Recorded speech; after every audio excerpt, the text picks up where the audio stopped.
नमस्कार, आप देख रहे हैं गीतांश टीवी। आइए रुक करते हैं आज की खास खबर पर। विकास कुमार की रिपोर्ट। सड़क दुर्घटना में घायल ब्रह्मदेव प्रसाद और उनकी पत्नी रजनी देवी ने अपने अपने नामांकन दाखिल किए। जनता के प्रति सेवा और समर्पण का संकल्प। 77 विश्रामपुर मझिया विधानसभा क्षेत्र में चुनावी रणभूमि में एक अनोखा और प्रेरणादायक दृश्य देखने को मिला, जब सड़क दुर्घटना में गंभीर रूप से घायल ब्रह्मदेव प्रसाद ने व्हील चेयर पर बैठकर अपना नामांकन पत्र दाखिल किया।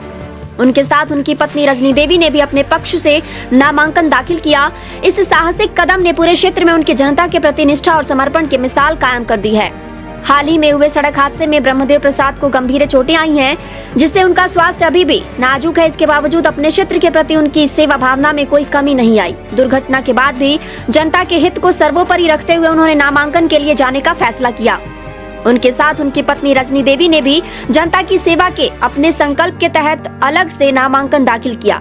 इस तरह दोनों ने व्यक्तिगत तौर पर क्षेत्र के विकास और सेवा के प्रति अपनी प्रतिबद्धता को प्रकट किया है। इस मौके पर ब्रह्मदेव प्रसाद ने भावुक होकर कहा, मेरे स्वास्थ्य की तकलीफों से ज्यादा मेरे लिए जनता का विश्वास और उनके प्रति मेरी जिम्मेदारी महत्वपूर्ण है। मुझे आप सभी के आशीर्वाद और समर्थन की आवश्यकता है ताकि इस चुनौतीपूर्ण समय में आगे बढ़ सकूं। उनके साहसिक कदम ने क्षेत्र के लोगों को गहराई से प्रभावित किया, जिन्होंने इस अवसर पर उनका जोरदार स्वागत किया और उनके प्रति समर्थन जताया। नामांकन दाखिल करने के दौरान समर्थकों की भारी भीड़ के बीच ब्रह्मदेव प्रसाद और रजनी देवी का यह संयुक्त प्रयास लोगों के दिलों को छू गया। रजनी देवी ने अपने पति के साथ कंधे से कंधा मिलाकर खड़े होकर सेवा के प्रति समर्पण का जो संदेश दिया, वह समाज के लिए एक मिसाल बन गया है। उन्होंने कहा, हम दोनों ने यह कदम जनता की सेवा के लिए उठाया है। यह सिर्फ चुनाव का हिस्सा नहीं, बल्कि क्षेत्र की जनता के प्रति हमारी जिम्मेदारी का प्रतीक है। ब्रह्मदेव प्रसाद, उनकी पत्नी का यह साहस और सेवा भाव क्षेत्र में एक नई प्रेरणा की लहर लेकर आया है। स्वास्थ्य चुनौतियों के बावजूद दोनों का जनता के प्रति यह समर्पण, उनके दृढ़ता और सेवा भावना ने यह साबित कर दिया है कि सच्चे संकल्प के आगे कोई भी कठिनाई आड़े नहीं आती। तो हमारा खुशी का पल है कि हम आपके बीच हैं और पहला जन्म हुआ, और यह जो आज आपके सामने खड़े हैं, आप सबों का आशीर्वाद से दूसरा जन्म लेकर के खड़े हैं, बैठे हुए हैं।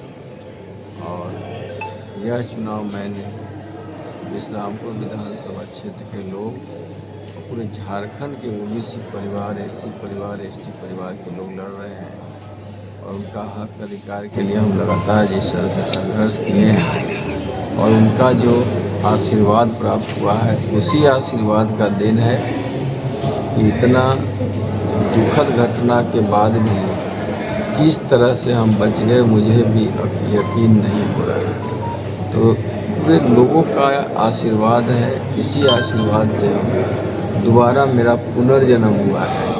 और यह जो जन्म लिए हैं हम, यह जन्म पूरे विश्रामपुर विधानसभा क्षेत्र सहित पूरे झारखंड वासियों को समर्पित है। और पहला जन्म में तो हमने घर परिवार के लिए किया, अब दूसरा जन्म में हम पूरे क्षेत्र के लोगों के साथ, पूरे झारखंड के लोगों के लिए दूसरा जन्म, पूरा जीवन समर्पित। क्या कहना चाहेंगे अपने समर्थकों को, क्योंकि उन्होंने आगाह किया आप चुनाव लड़िए, हम आपके साथ। मेरे कोई समर्थक नहीं है, मेरे पूरा परिवार के लोगों ने जिस तरह से उन लोगों ने आशीर्वाद दिया, उसी के बदौलत मैं खड़ा हूँ। और उनका आशीर्वाद है कि आप चुनाव लड़िए।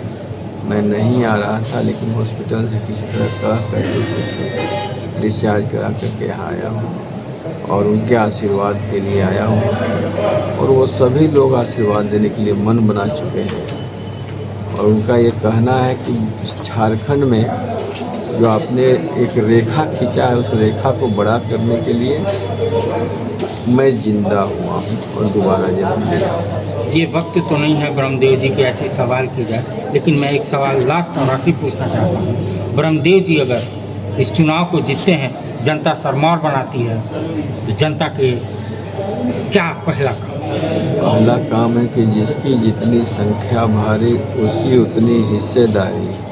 और ओबीसी का, एससी एसटी का जो बात करेगा, वही सत्ता पर राज करेगा। जिस तरह से कांग्रेस, चाहे वह बीजेपी, चाहे आरजेडी के लोगों ने पूरे हक अधिकार को हनन करके झारखंड के लोगों को पीछे ढकेलने का काम किया, उसका पहला लड़ाई वही होगा कि हमारा हक और अधिकार दो, हमारे बच्चे बच्चियों को निःशुल्क शिक्षा की व्यवस्था करो, उनके रहने के लिए निःशुल्क हॉस्टल की व्यवस्था करो, जिस तरह से विश्रामपुर विधानसभा क्षेत्र में आपको जानकर आश्चर्य होगा, ये एक भी डिग्री कॉलेज सरकारी नहीं है। एक हमारे जनप्रतिनिधि का यूनिवर्सिटी हो गया है, लेकिन सरकारी कॉलेज नहीं है। कैसी दुर्भाग्य है विश्रामपुर विधानसभा। एक भी खिलाड़ियों के लिए स्टेडियम नहीं है, एक भी पुस्तकालय तक नहीं है। तो मैं बताना चाहता हूँ, 1 से 2 वर्षों के अंदर सभी पंचायत मुख्यालय में पुस्तकालय होगा और सभी प्रखंड मुख्यालय में डिग्री कॉलेज होगा